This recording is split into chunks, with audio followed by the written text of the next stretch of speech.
L'Exode, Claire-Lise de Benoît, collection à la découverte de la Bible. Canevas d'études édité par la Ligue pour la lecture de la Bible.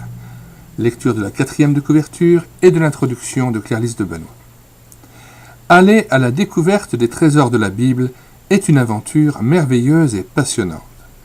Elle est le privilège de chacun et une nécessité pour qui veut édifier sa foi sur un fondement solide, car la foi vient de ce qu'on entend, et ce qu'on entend vient de la parole de Christ.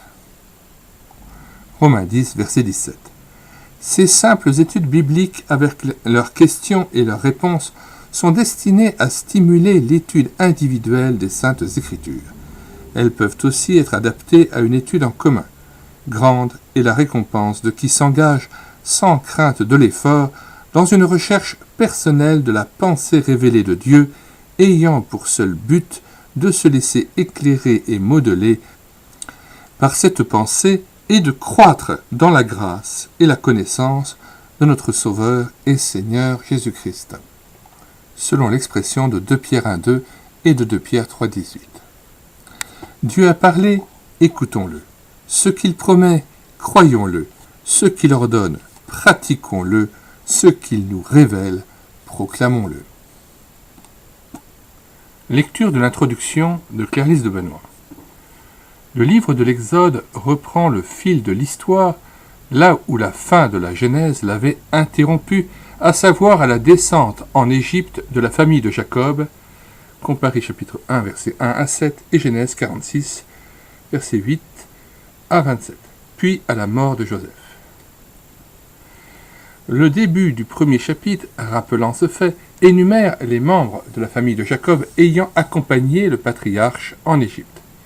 Cette famille s'est multipliée avec une étonnante vie d'Israël, peuple asservi, encore sans conscience nationale ni organisation, il fera une nation libre avec laquelle il renouvellera son alliance de grâce. Il lui révélera sa loi pour que cette nation vive saintement et il établira sa demeure au milieu d'elle. Tel est le thème de ce deuxième livre de l'Exode. Titre du livre. Dans le texte original hébraïque, cet écrit est désigné par les premiers mots du livre « Voici les noms ». Veleshemot.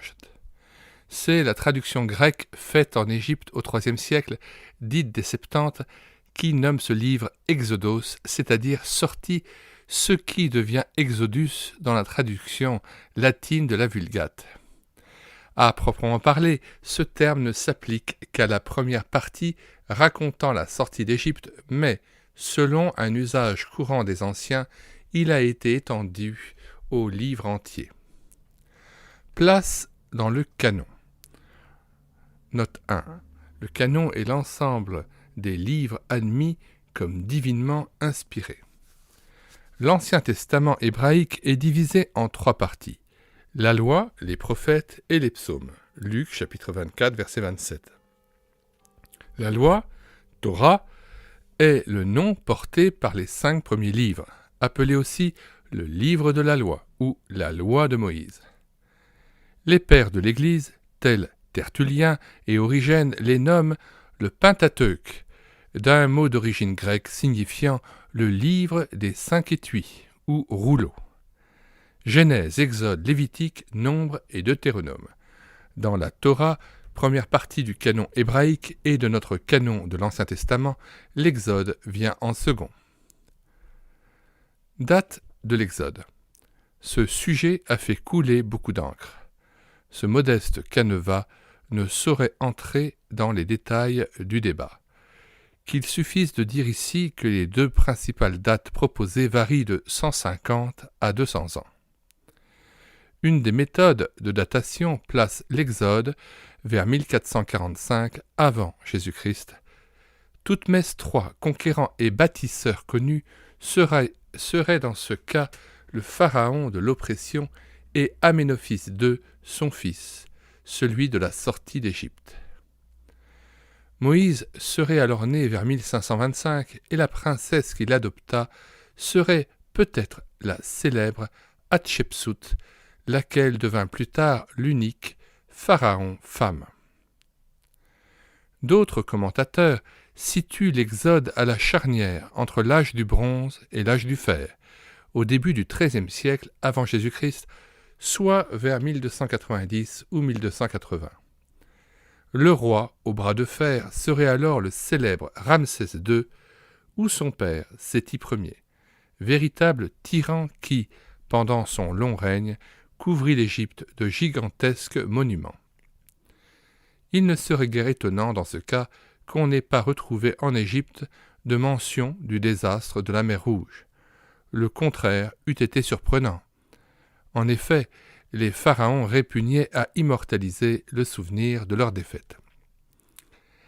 La théorie d'un exode au XVe siècle avant Jésus-Christ semble synchroniser le plus facilement la succession des événements de l'histoire égyptienne avec les indications des textes bibliques, à savoir les 400 ou 430 ans du séjour d'Israël en Égypte.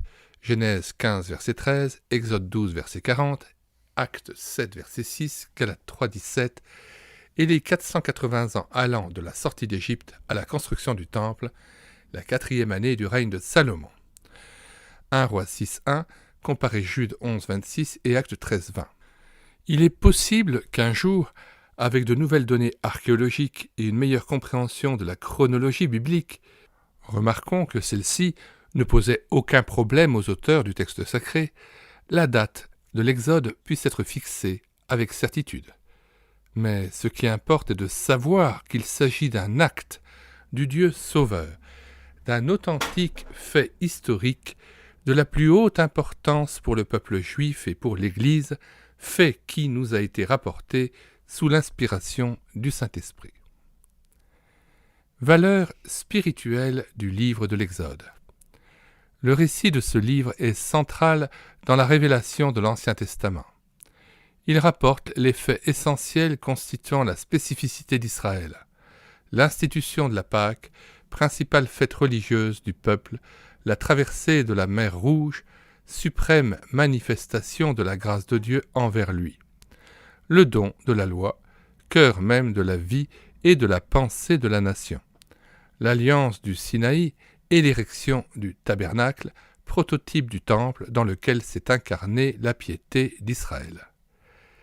Quant à Moïse, figure dominante de l'Exode, grand chef du peuple et législateur, il est, dans son rôle de libérateur et de prophète, une préfiguration du Messie. Ce qui est arrivé à Israël est une histoire prophétique du salut. C'est donc à la lumière du Nouveau Testament que nous aborderons l'Exode, les promesses faites à Abraham ayant trouvé leur accomplissement final en Jésus-Christ. C'est lui qui nous délivre de l'esclavage de Satan, par la vertu de son propre sang, pour faire de nous le peuple de la nouvelle alliance, l'Église. C'est lui qui nous rend capables de mettre la loi de Dieu en pratique en venant élire domicile en nous par son esprit.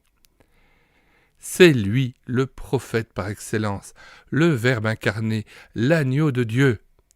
Ce que l'Exode est à Israël, la croix et la résurrection de Christ le sont à l'Église, à savoir le gage de toutes les délivrances. La loi, le tabernacle et le culte lévitique n'étaient que l'ombre des réalités apportées par Jésus-Christ, réalités qui n'étaient encore que des biens à venir, Hébreux 10, 1, Hébreux 8, verset 5. Sur la scène de l'histoire s'est d'abord profilé l'ombre de l'acteur principal. Cet acteur étant apparu, tout l'intérêt se concentre désormais sur lui. Son ombre, c'est-à-dire son image, au contour imprécis, n'a dès lors d'importance qu'en fonction de son rôle annonciateur de la réalité. En étudiant l'Exode, nous allons donc surtout nous attacher à cette réalité. Apprendre à mieux connaître celui qui remplit les Écritures, à savoir Jésus. Demandons l'illumination du Saint-Esprit, afin qu'un feu s'allume en nous, tandis que le ressuscité lui-même nous expliquera ce qui le concerne dans les livres de Moïse, Luc 24, versets 32, 27, et en particulier dans l'Exode. Le livre de l'Exode est souvent cité pour étayer les thèses de la théologie de la libération. Si le lecteur s'étonne que ce sujet d'une si brûlante actualité ne soit qu'effleuré, notamment dans le dernier chapitre, et que d'autres encore ne soient pas abordés, qu'il sache qu'un choix délibéré a dû être opéré dans les thèmes étudiés afin de rester fidèle au but visé par ces pages. Il s'agit d'un canevas d'études destiné avant tout à familiariser l'étudiant de la Bible avec ce que dit l'Écriture, à lui faire découvrir la merveilleuse unité des deux testaments et à lui fournir, à partir du texte, quelques pistes de réflexion. Il ne sera donc pas surpris de trouver de nombreuses références au Nouveau Testament, en particulier dans la description du tabernacle, cette étonnante leçon de choses prophétiques donnée à Israël. Car le témoignage de Jésus est l'esprit de la prophétie selon Apocalypse 19, verset 10. Et Jésus est la solution de Dieu à tous les problèmes humains.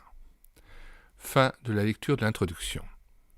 Nous mettons dans les commentaires de cette vidéo le lien d'accès à la page de téléchargement de cet ouvrage sur le site internet médiathèquechrétienne.fr, site créé afin de pouvoir redonner vie aux ouvrages épuisés et non réédités de la littérature chrétienne. Nous vous invitons aussi à regarder sur la page d'accueil de ce site, médiathèquechrétienne.fr, l'ensemble des ouvrages que nous avons numérisés de Claire-Lise de Benoît, mais aussi l'ensemble d'autres ouvrages, des dizaines d'auteurs, des centaines d'ouvrages que nous avons déjà numérisés et mis à la disposition de l'Église, ainsi aussi que de nombreux cantiques que nous avons mis en parole à la louange de la gloire de Dieu. Nous vous disons au revoir et à bientôt.